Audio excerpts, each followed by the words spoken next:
Hey, what's up everyone? Roto Schlemer here to talk to you today about some new bowling nuggets. You've probably seen all the hype and the buzz and the excitement, and so we'll give you a little bit more details. So, coming in August in the HP4 line, we have what is called the Clone.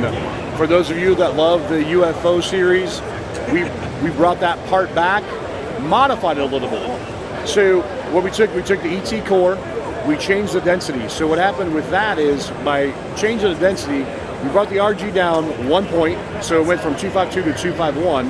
The differential went from 54 to 56. So the differential, those numbers didn't really change or adjust a whole lot. The main thing here is the cover stock.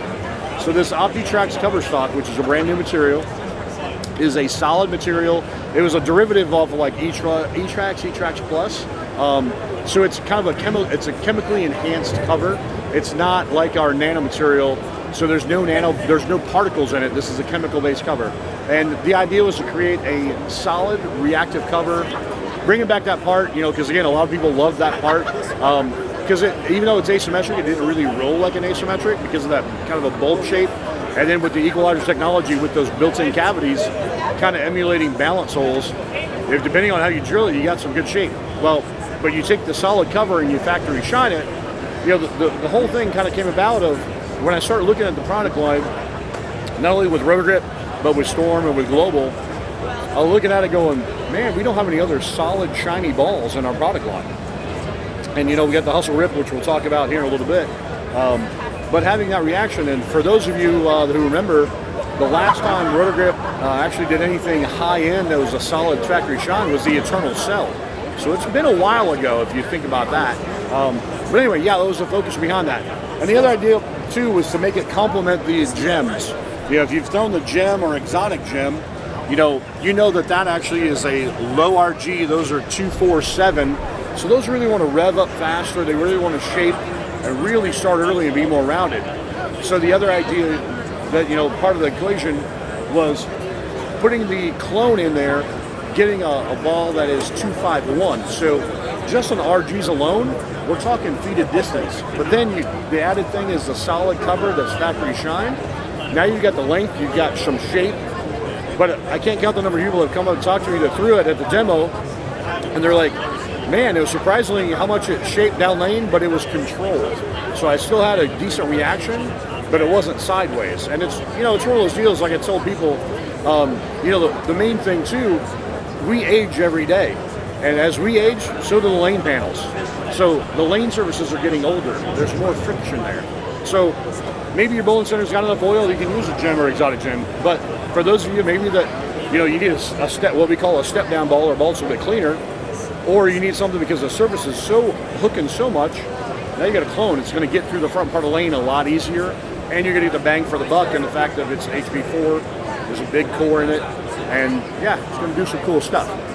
So speaking of cool stuff, we're going to get to the next one, which is been about a year in the making, and that is the Tour Dynam-X. This too is going to launch mid-August, and the thinking behind this one was, again, to create something different. We got TNT, we got Duo, but again, like I said, over a year in the making. The thing that always kind of stuck in my head of being an ex-tour rep and spending time on tour, I'm like, I wanted to build a tour player ball. For those of you who know, on the Storm side, we have this ball called the IQ Tour. You probably heard of that one before. So I wanted that kind of ish reaction, and so it took some time, and we went back and forth on some ideas. And we kind of circled back to the Rant core, which is actually in the original Rubicon series. But what we did is we changed, like we've done in some other parts here recently, changed densities. And by doing that, we were able to actually get the RG down a little bit. But the other key was getting the differential basically as low as we can go on this part, and that's just due to the shape. And so after a few rounds of renditions, and like I said, the testing, we finally got the differential down to 26. So yeah, you heard that. Low RG, woo, low diff, so we're at 247, woo, we're at 26 diff, and then we're at intermediate split of 10. So that intermediate split stayed the same as the original Rubicons, if you remember back to that. And what I can tell you is, Hank Boomershine actually designed this core, the original Rubicon core. And his thinking or the logic behind it was, whenever the USBC took away the balance hole opportunity, If you were to take a typical symmetrical ball, say like a phase 2 or a duo or idle or anything like that, you put a balance hole in a ball that's symmetrical, you're going to create an intermediate split usually, depending on where you place it. It could be anywhere from like 006, 008 to like 010. So Hank was like, I'm thinking in my head that why not build this in there so we get that kind of little bit extra motion, but not the super big split like you put in a bigger ASIMs that really wants to really flare, really torque. We just want to get that subtle, kind of just a little bit of pop. And so anyway, that was the idea. And I can't count the number of people that actually threw this ball in a demo.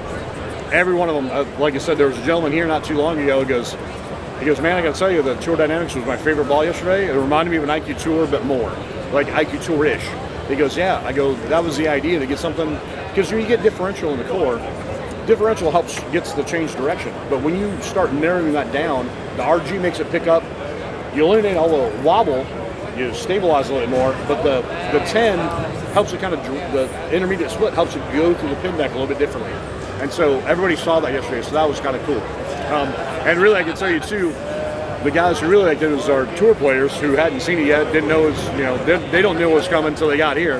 And Kyle Troop and even Belmo threw it a couple shots and were like, yep, pretty sure we're gonna use that one fresh because it's gonna blend out that overreacting dry off the back end. You're gonna get that sole control and stability. So, and for the league bowlers, if you're dealing with a lot of extra friction, like we talked about with Clone, it's one of those deals, you can take the cover up and down on this. This is Tour Tracks. So this is actually a derivative, kind of off the base chemistry of VTC, which is our versatile traction control. So again, it's a chemical-based additives, no particles in it, so it's not gonna be super. The only reason it starts earlier is because of the RG, but the cover is still gonna get through the front, and that's what people saw yesterday, even though it's that low of an RG, it still got through the front because of the cover. And that was, the deal behind that. And if you need to, you can shine it. All it does is it'll let you kind of close it down even more. And that was Kyle's first thing of, he went right, he got his hands on the back of it, kind of chopped the lane. He's like, oh, that's cool. Then he jumped into like 4th arrow, wheeled the whole lane. He's like, oh, that's cool. So it's going to be, if you've got that versatility, you can change your hand and do different things. That ball's going to be in the bag, and it's going to be an option for all you folks out there. Even if you don't. We had people, well, even Stephanie was throwing hers yesterday. Got a glove on, playing with it. She's like, oh, this ball's kind of cool. Like it, she goes, I just feel like I'm in control. And that was kind of the idea behind it. So we're going to mosey on over here. We're talking to you about the new Hustles. By now, you've probably seen them. They're on the streets as of, last Friday. We've got the Hustle RIP, RIP, Royal Imperial Purple. For those of you who love the Hustle Ink, that's what we're looking to capture. So we went back to that, and that was the idea, to get a one-color solid, factory shine, and that was the goal there. The Hustle Camo was good, factory shine solid. It did that, but wanted to get back to that Hustle Ink vibe and that feel, and that's what everybody, all the comments and stuff I've gotten is, man, it feels like a Hustle Ink, and I feel like it's the house shot killer ball. I'm like, well, that was the goal. So that's your new replacement. So that's a solid cover side. Then in the Pearl, replacing the Hustle line is the Hustle M&M. And again, it's the same cover, the VTC Pearl, just a color option. I know I already had some people yell at me. They're like, oh, I love the wine, it's a good color. And I'm like, well, sorry. There's a little bit of shelf appeal. But anyway, the goal here was to, we got the Hustle USA, which is hybrid. Comes out of the box at $3,000. You see a little bit of texture there. Then you've got the Pearl Factory Shine, and now you've got the Solid Factory Shine. So the Hustles, like I've said before, there's a lot of bang for your buck. And if you wanted to, you could actually build an arsenal out of the Hustle line. You've got a hybrid, so the Solid is going to be the smoothest off friction, not over bounce. This one's going to respond to friction even a little bit more. So sometimes it even sees it too early. Well, that's where the hybrid comes in. 2-part Pearl, 1-part Solid, a little bit of texture. A lot of people feel that this one's maybe a little bit more versatile, could do things. But again, if you're looking to build an arsenal, you can totally do it out of a Hustle line. So there's always a method to the madness, if you will. And in case you haven't noticed or didn't know, Roto does have a new spare ball. We've got the Retro RG spare. It's been out for a little bit.